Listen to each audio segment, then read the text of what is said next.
neonatologist who for years has been very interested in the long-term outcomes for very premature babies. So if you like, the previous lecture talked about the very beginning, and I'm going to talk about what happens a lot later on. But I too will start at the beginning as we go. And when I first started to study neonatology, a paper appeared in The Lancet written by Anne Stewart and her colleagues from my own current hospital in London. And they reviewed the world literature on outcomes, and from the 1940s up to the 1970s. And the importance of this graph is to show you that progressively from the mid-50s, we see a increase in this white bar at the end and a decrease in this dark grey bar at this end, implying that over time we had constantly improved the proportion of children who were surviving without handicap or disability. We also note that this group in the middle here, who had handicap, remained very constant over the period that she was studying. Now, at the time, I was working on a neonatal unit in Manchester, and we did our first study there, and at the end of the study, I had premature twins who were born at 30 weeks of gestation. And as you can see, at 30 weeks of gestation, over 30% of the babies died, and a very high proportion of those children had disability. And of those with disability, the majority had cerebral palsy. And things have changed a lot since then. And I'm happy to say that neither of my twins had significant problems subsequently, and both of them, one has a first-class degree in neuroscience and is a doctor, and the other one has a PhD in physics. So it's not the end of the world being born prematurely, and we need to remember all the way down the line that actually children have a great ability to overcome some of this initial disadvantage. This is an important slide because it shows mortality at different gestational ages in different national and large studies. And they come from the Netherlands, France, Spain, England, etc., up to Japan and Sweden. And what you can see is that at 26 weeks, there is a little difference in survival between the countries. But this difference gets magnified as the gestations become lower.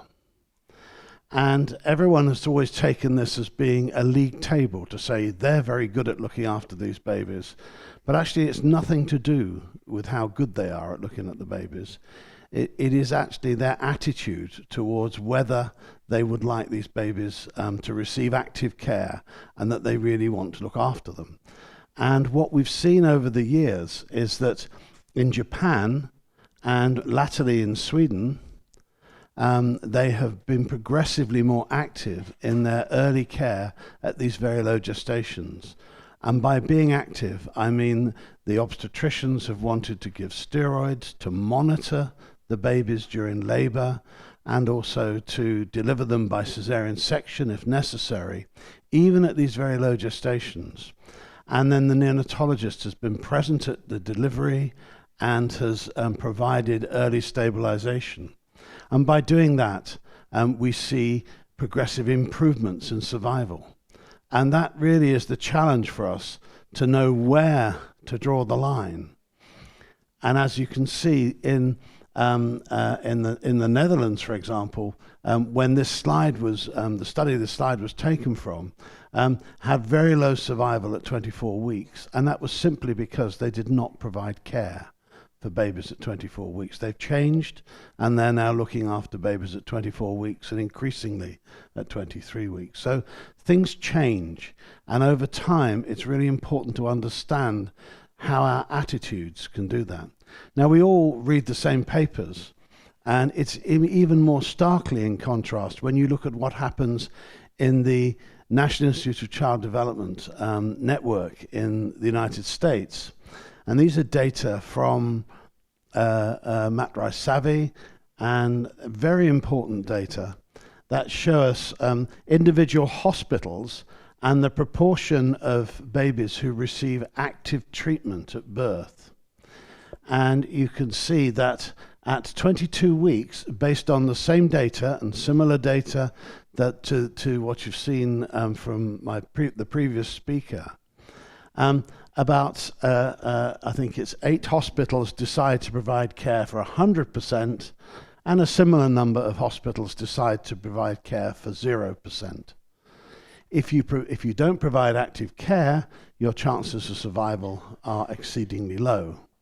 So clearly, even using the same data in the same country, people take a very different view of what they should do. And you can see that it's not just at 22 weeks, it's also at 23 weeks, and to a lesser extent at 24 weeks.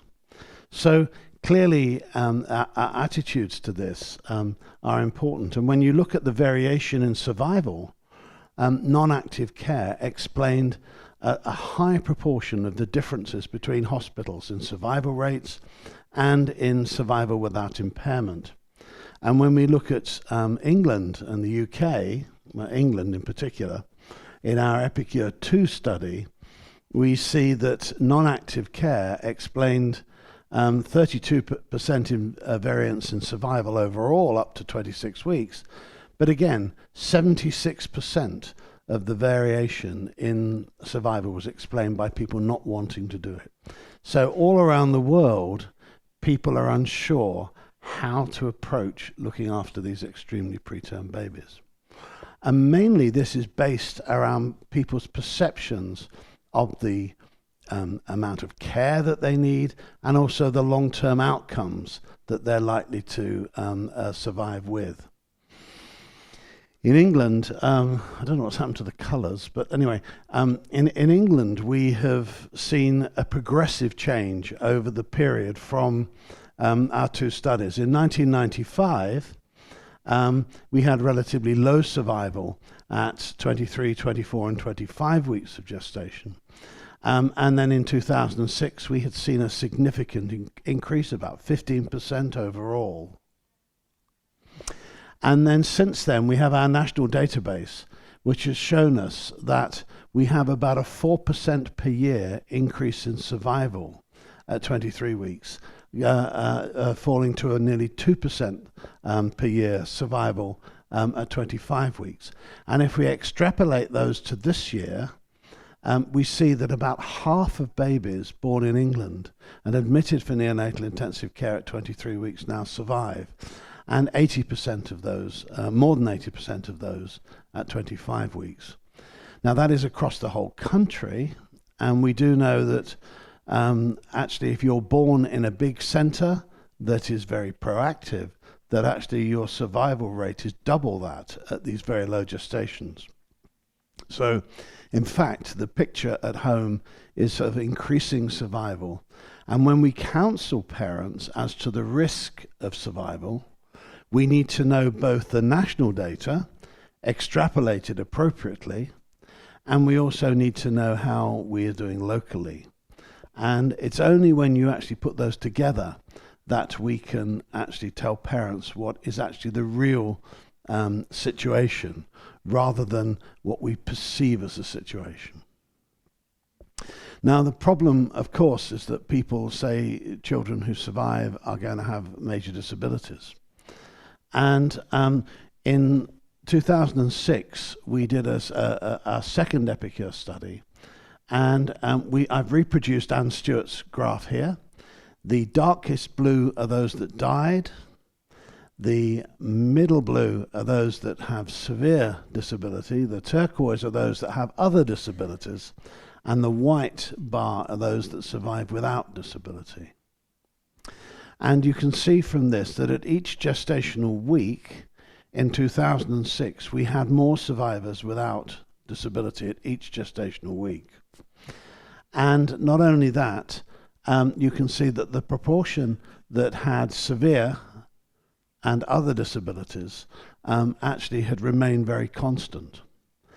The problem we have is that how we interpret what is a disability in the population. And when we are talking to parents now in the perinatal period, we tend to use the severe disability grade because we know those are the disabilities which we can roughly equate to actually the child not surviving.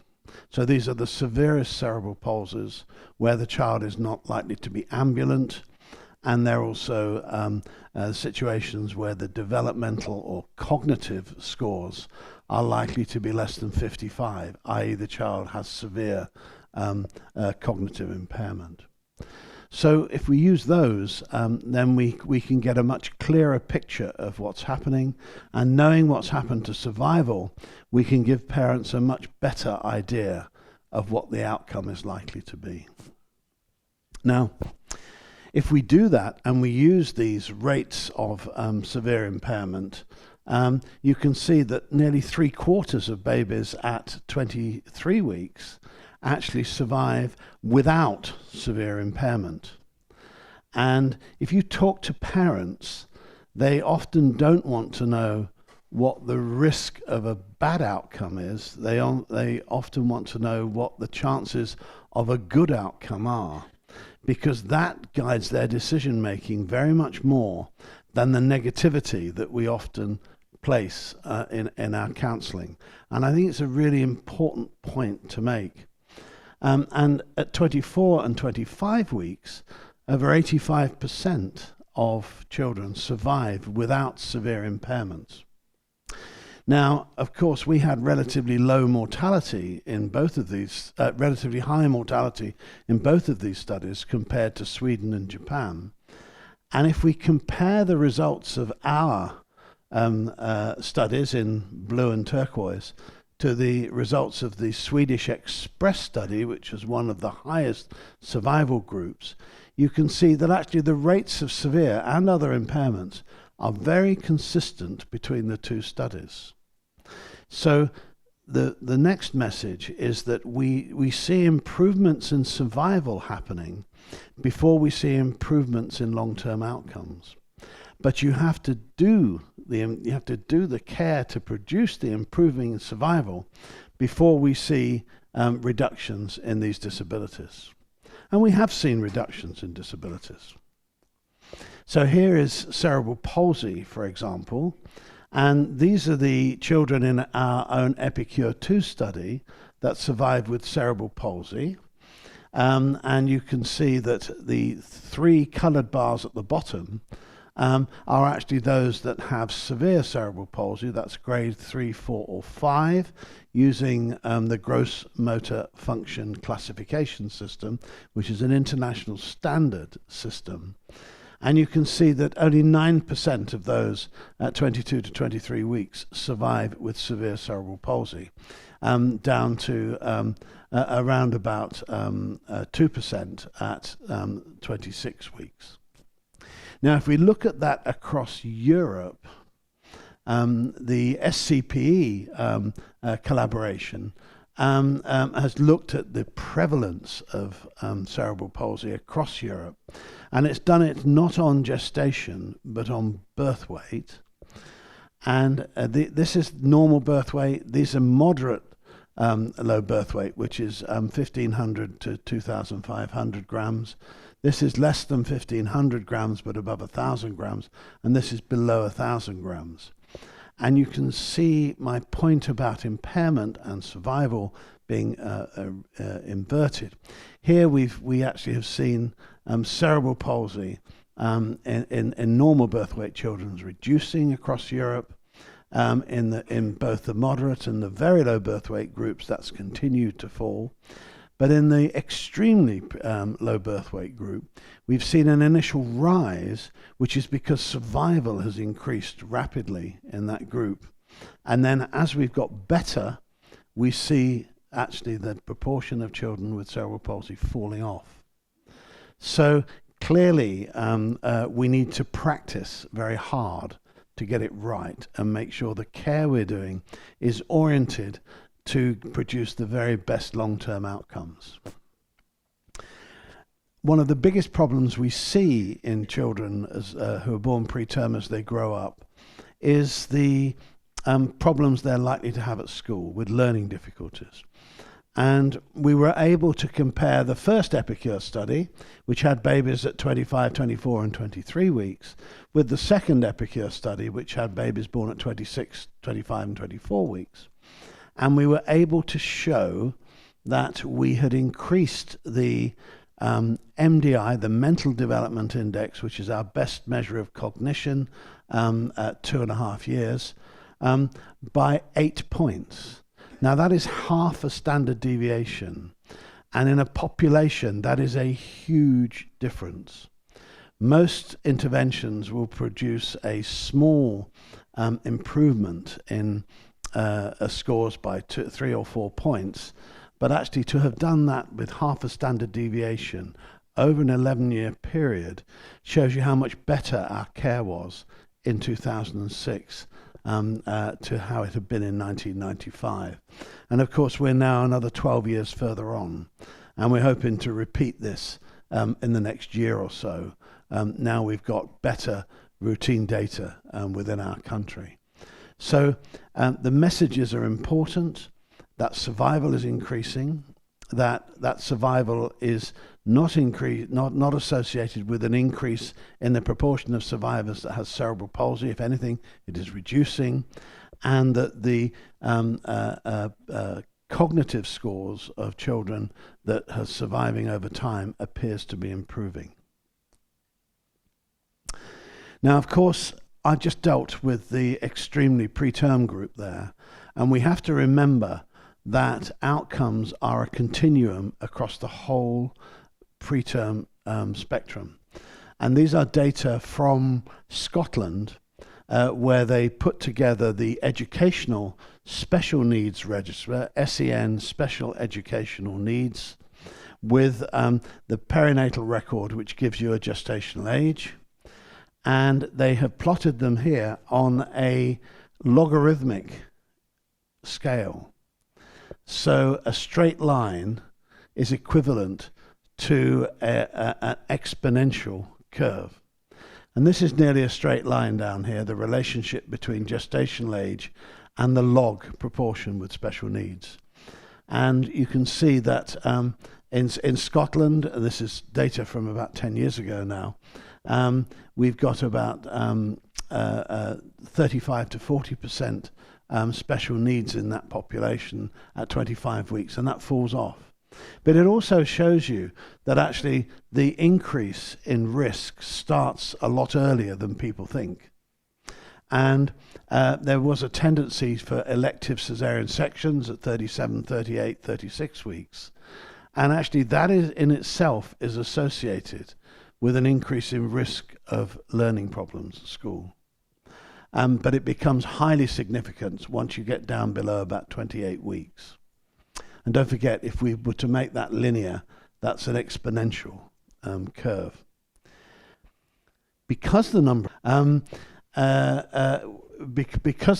of babies born at these very low gestations is very small, their contribution to learning special needs in the population is equally very small. And you can see here that the population attributable risk, PAR, due to gestational age is only 0.5%. So 0.5% of the special needs in the population relate to being born extremely early, and that compares to 10% from gestational age as a whole. So these are important things for us to bear in mind as we talk to parents and we look after babies. The better the care we provide early on is really important in determining good long-term outcomes. Now, I put this up because I want to move now to what you might call very long-term outcomes, which are the outcomes we see in middle childhood and early adult life.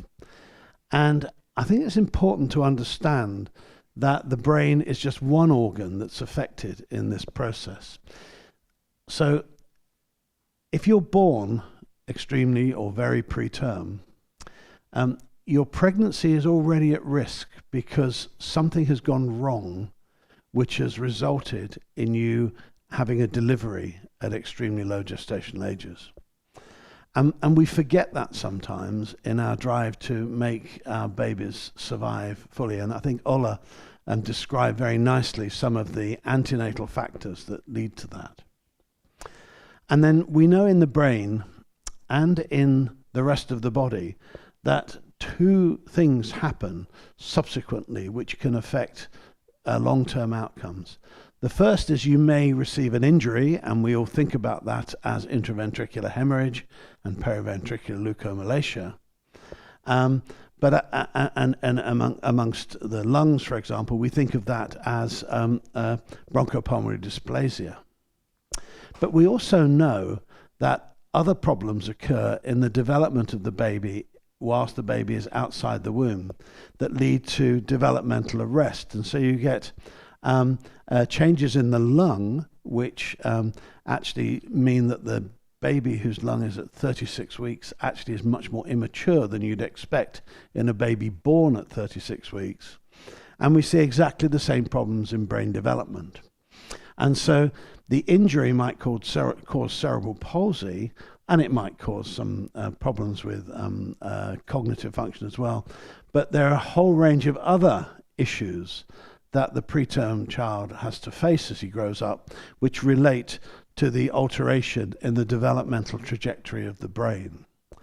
And exactly the same is true of lung function, is true of vascular function and your risk of later hypertensive disorder.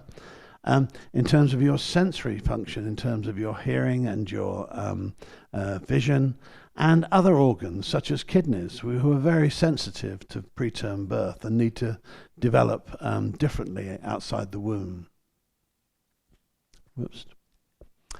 So this is a headline that occurred in one of our papers. The newspapers like to catastrophize everything they see in medicine to make it worse than it actually is. But here is a report of one of Sarosh Sehgal's studies where she described that adults were much more likely to be unemployed and single if they were born very preterm.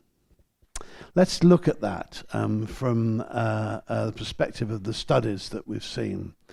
So this takes me back to the first study that we did, and we looked at children in the UK and Ireland under 26 weeks of gestation, and we've now followed them through to 19 years. And it's a very well-described population. We know that it's got a high rate of low IQ, and we've shown you that that's getting better. We know that they have problems at school, and their school progress is less than we would have hoped for. We know that there's quite an excess of behavioural problems in this group, and we've been able to compare their performance to classmates who we identified at 6 years and then have followed through in parallel to the other children. So what I want to look at is cognitive scores and their consequent attainment, their social and mental health outcomes, and also their lung and cardiovascular function as exemplars of how different organ systems are affected by very preterm birth.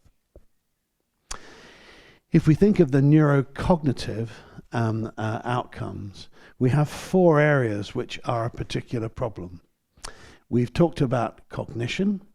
Now, cognition is built of a range of building blocks which we call executive functions, and also needs a functioning working memory system to actually produce the results that we all want. And we do know that the very preterm baby has particular problems in these areas. It's the commonest cause of problems that we see as babies grow up, much more common than motor problems. And we also know that the poor cognitive progress is also associated with poor behavioral progress. So that this isn't a summation of problems, they actually all tend to come together. And there is a particular phenotype in terms of behavior which we see amongst very preterm children, which is consistent across studies. And these are children who are inattentive, and they're inattentive because they have poor working memory, and that underpins a lot of their problems, and that leads to a diagnosis of attention deficit disorder, usually of the inattentive type, not the hyperactive type, which is more typical of term boys. And also, this is a group of individuals who tend to be more anxious and have slightly more depressive symptoms as well. And a proportion of them have what are termed autistic symptoms. But actually, that autism is a biological autism rather than the genetic autism that we're used to looking at. So it's a rather different situation. And we do know that stability of these things over childhood is often questioned. And people say that, oh, the scores are bad there, so they're not going to do very well as they go through. And we were very interested to look at how stable things were over childhood. And my colleague and collaborator, Dieter Volker, actually got to it before me slightly. But he showed that very preterm and very low birth weight scores were more stable over time.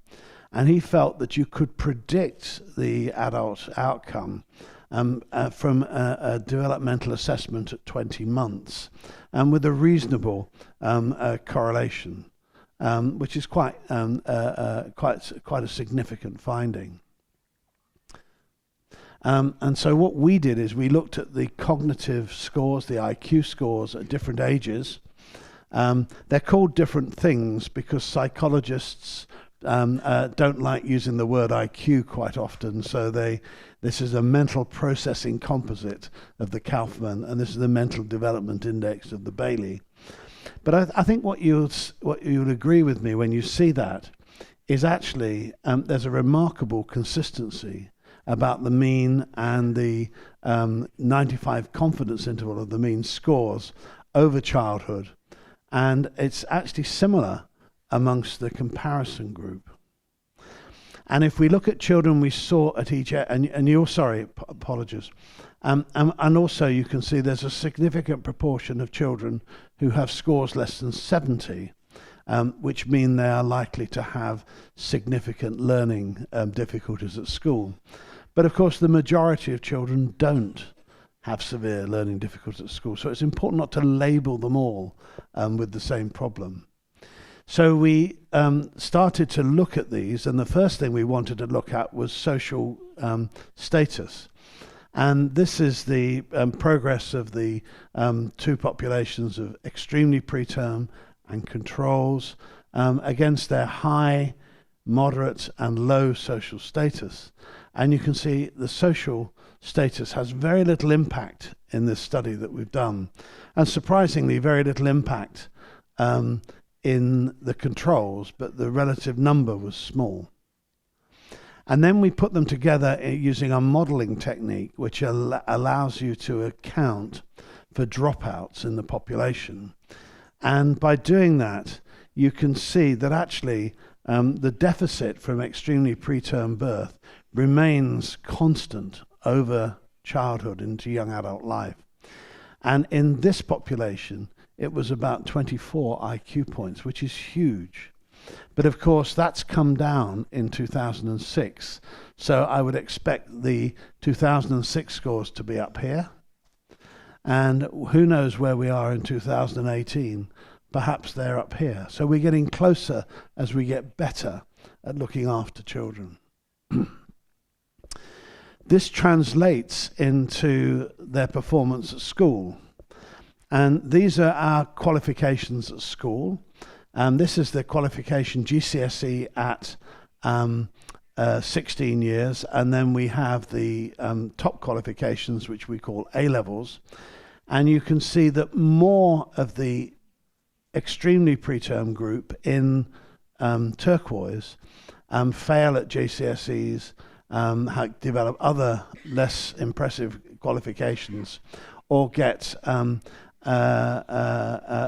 just get GCSEs, and fewer of them actually get A-levels. But when it comes to where they are at 19 years, you can see that they're in a very similar position.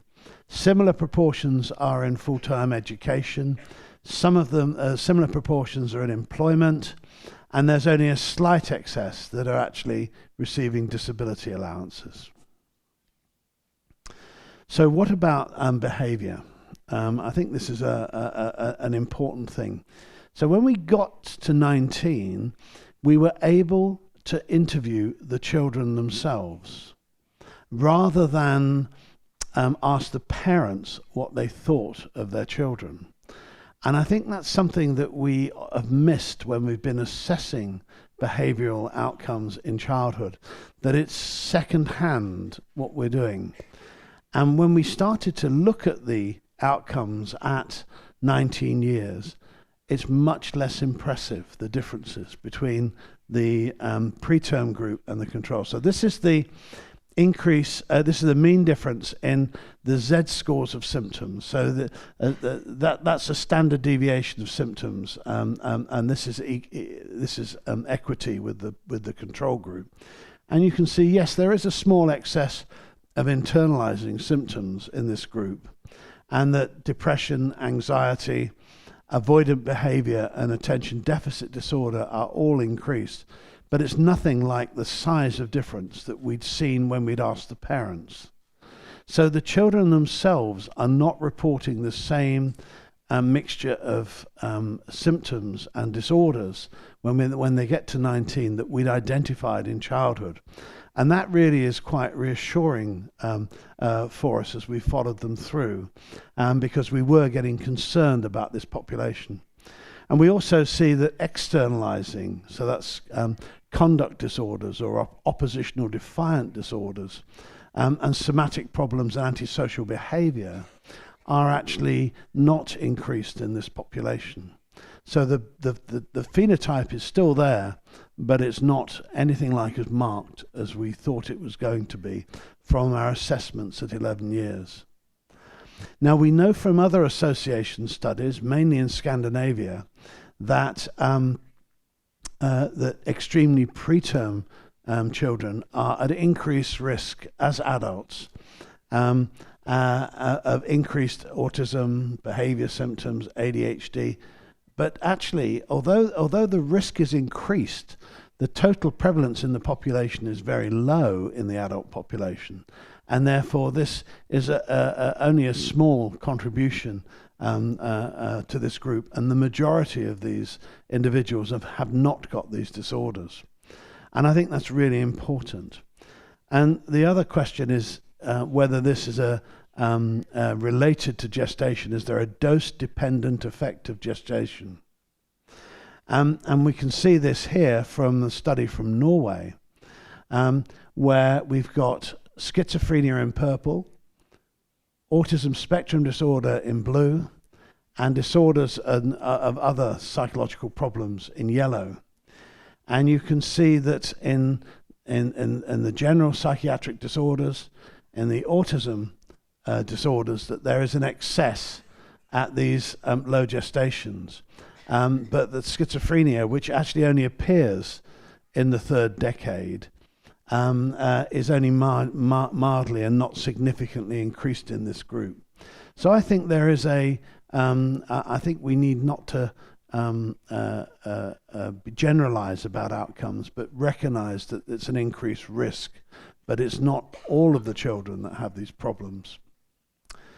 We also looked at the effect of other things that were going on outside. And we do know that when we do our parental questionnaires, the parents report more less pro-social behavior in these children, and that they have problems with their peers, and people have shown that in childhood, and that actually these things affect the family very much more. But actually they can be then interact with other external factors to produce problems, and bullying is one of them. And my colleague Dieter Woltke joined both the Bavarian study and the Epicure study together, to actually show that being bullied, this is a bit complicated to go into the details, but being bullied actually increases your emotional problem score as a teenager. Now, whether that translates into later problems, we don't know, but it does lead to problems for children in school. And we're just following that up at the moment, and we have 2 PhD students working on trying to tease this all out. Of course, all of this stuff, school, performance, etc., doesn't tell you how you're going to live your life. And some of the most important data were published in 2002 by Maureen Hack, the late Maureen Hack from Rainbow in Cleveland, who sadly died 2 years ago. And what she showed was that actually the antisocial risk amongst ex-preterm children was much lower. So here we've got substance use, that's recreational drugs, effectively tobacco, alcohol, and other recreational drugs. And preterm children were less likely, they have lower odds of using alcohol or recreational drugs or having problems from them. She also showed lower rates of contact with the police. And in Cleveland, in a primarily African American population, there is a huge problem with contact with police, and it's very frequent in their population. We don't see it anything like as much as this, but it was reduced in terms of the effect in the preterm population. And they also were slightly less likely to have sexual intercourse, or if they were female, to have had a live birth. So you might say these are more model citizens, or you might say this reflects a relative social isolation within the population. Because the things that make you smoke and drink are your peer pressures as you go through your teenage years. And it may well be that this is a reflection of those. So we all waited with bated breath for the 30-year outcomes, which were given to us by Saroj Sehgal from a different population in Hamilton, Ontario. And she shows this profile of outcomes where you've got, if we look at employment, fewer of the very preterm group that she looked after. So they were extremely low birth weights, so under 1,000 gram births, were in full-time employment, and more were on social assistance. And that the same pattern of sexual orientation was shown, with an excess of non-heterosexual outcomes, and also substance abuse was less frequent in this population.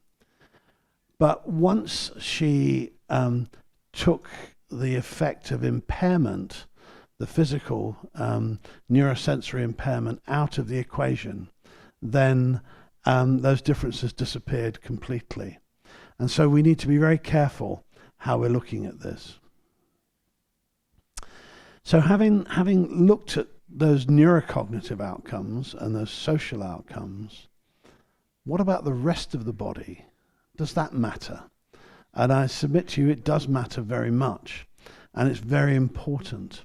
And in particular, the lungs and the cardiovascular system. So these are the results from the spirometry that we took on the 19-year-olds that we saw. And the important ones are highlighted in red.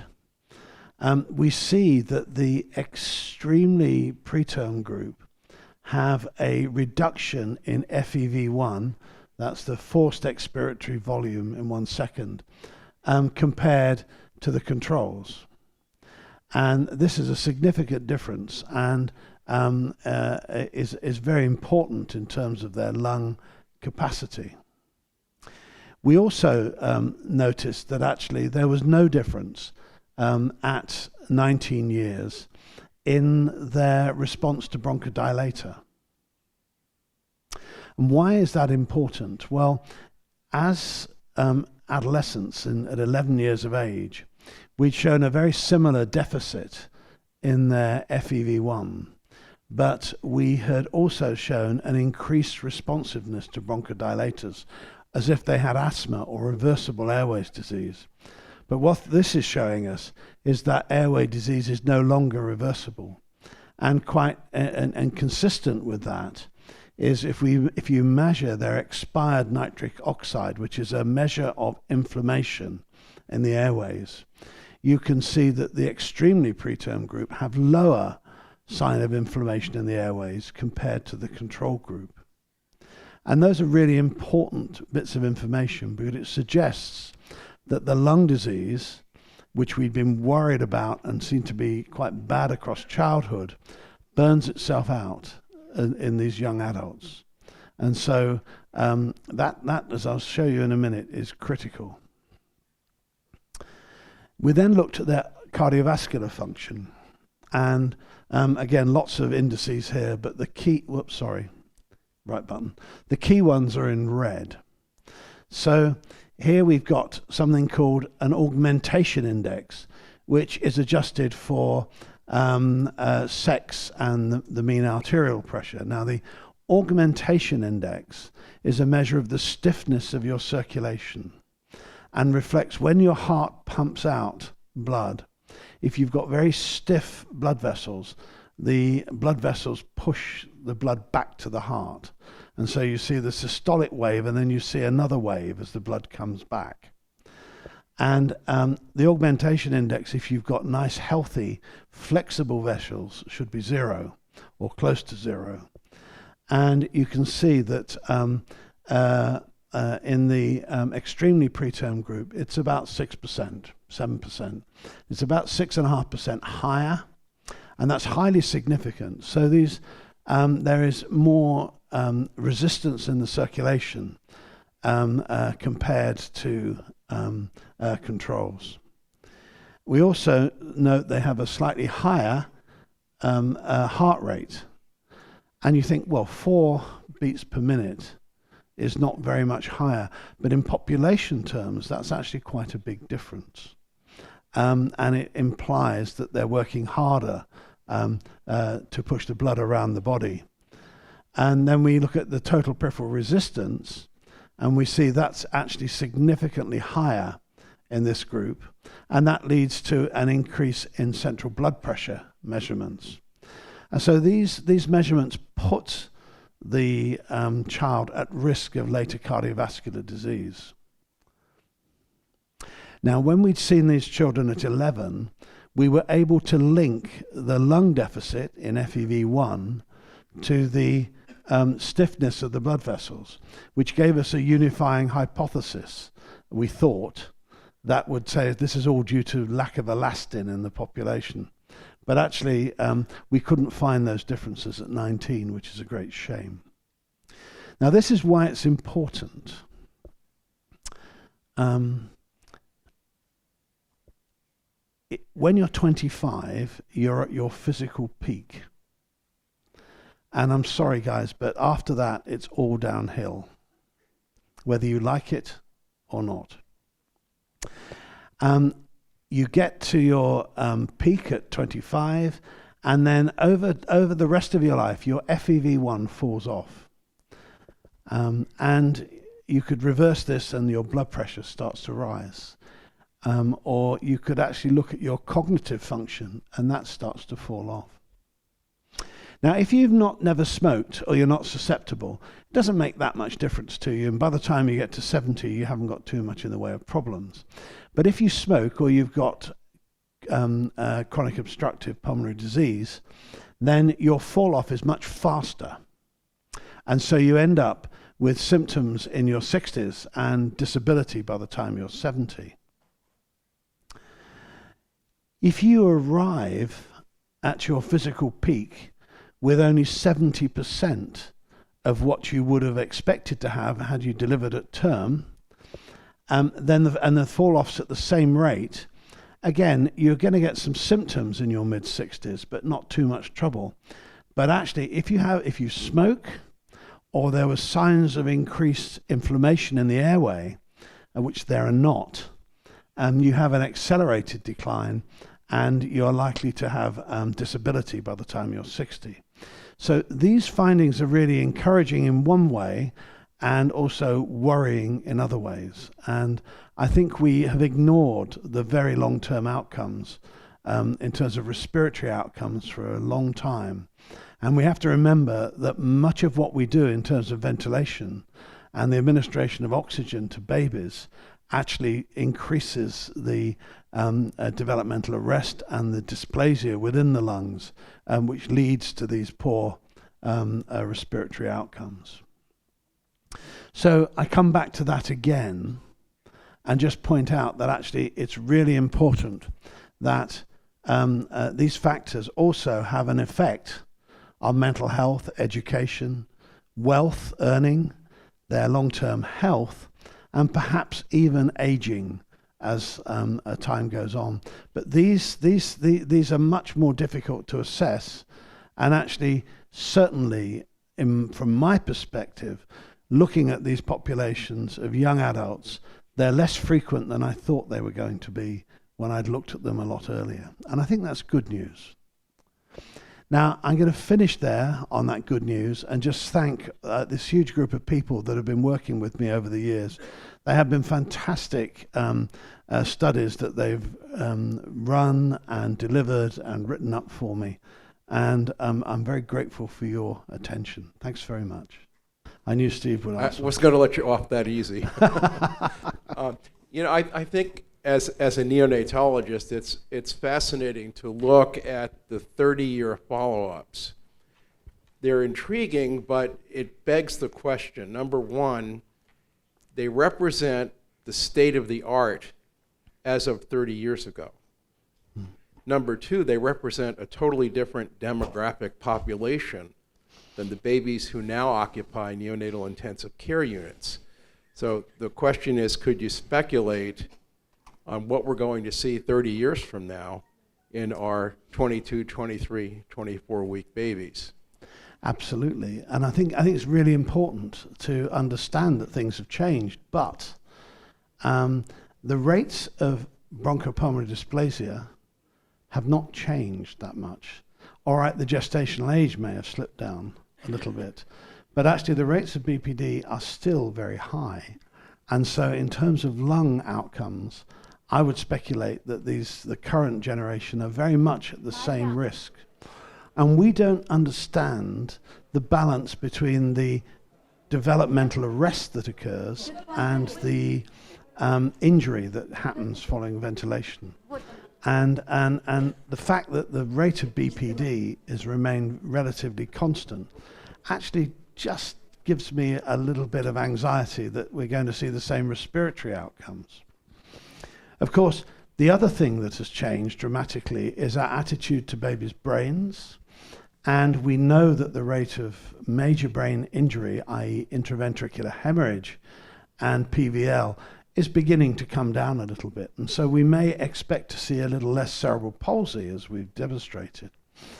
But I also think that the increasing involvement of families in intensive care, the increasing use of kangaroo mother care, the increasing awareness of the importance of the attachment that occurs between mother, the father, and the infant are actually really important factors in driving that cognitive improvement. We're also better at feeding babies, and we're more aware of when this is becoming a challenge and step in to put it right. So I have more hope for the future for their cognitive outcome at the moment than I do for their respiratory outcome, but I like to be proven wrong. And I'm sure, Steve, if anyone's going to do, your team will do that. I know this is a long way out of what we normally think of as neonatologists, but actually I think it's really important that we think about these outcomes. Yeah, there's a gentleman up here, yeah. I think it's really critically important we think about these outcomes, because I think the care that we're giving should be oriented towards minimizing the impact on later outcomes. Sorry, sir. Thank you very much for a very excellent, brilliant presentations, very detailed information about neurodevelopmental outcomes. It's very primitive maybe for me. It's very interesting information about TBR index, and maybe in the future it's very high associations in adults, in the high pressures. Yeah. It's maybe. My question is about, let's say about small gestation age. Is a very big, strong correlations in premature baby in small gestation age. If the baby have small gestation age, is in the future, now in the future is a very big, very worsened outcome in neurodevelopment, motor disturbance. What do you say about this? Thank you. Small for gestational age, fetal growth restriction is a real challenge, and I've not been able to rationalize it in my mind because. When people do large population studies, they see an effect of birth weight for gestation. And those that have the lowest birth weight for gestation, particularly those that are down at the 3 standard deviations, are in particular risk. But we've been doing quite a lot of prospective studies looking at monitoring fetal growth restriction and then determining outcome 2 years later. And I'm astonished by how well most of those children do. And there's a reason for that, I think. And it's the reason is to do with why families who, and patients and individuals that join research studies do better than people that don't join research studies. And that's, in this case, this is because the obstetricians who are monitoring these pregnancies are very interested in the fetus. And they measure the fetal behavior very carefully, they do it more frequently, and they deliver at an appropriate point. And if you look at the truffle study, for example, which we published 2 years ago, the rate of neurodevelopmental morbidity amongst the survivors of that study was much, much lower than we'd predicted to start with. And so I think the attention to detail and the factors that improve long-term outcomes start well before birth. And I think if you present with fetal growth restriction that hasn't been identified, that does give you an excess risk. But a second point I would make is that nearly all of the babies that I have been talking to you about are growth restricted. When you're born preterm, something has gone wrong with the pregnancy. And if you compare the birth weights of all these population studies with fetal weights, you find that actually we're already about 0.5 to 1 standard deviation down. So many of these babies that we are talking about are in fact growth restricted. And so it becomes very difficult to tease some of these factors out when you're doing studies such as the studies I do. And whereas I remain worried about the small for gestational age child, I'm much less worried if it's been monitored very carefully and delivered at an appropriate point with a bit of care by an obstetrician who's very interested. I hope that answers your question. It doesn't give you the answer, but it is quite difficult. And I don't know how to, if I'm counselling mothers and they've got a baby that's small for gestational age, I don't know what extra risk to give them because their baby's small for gestational age, because I think some of that risk can be offset by good perinatal care.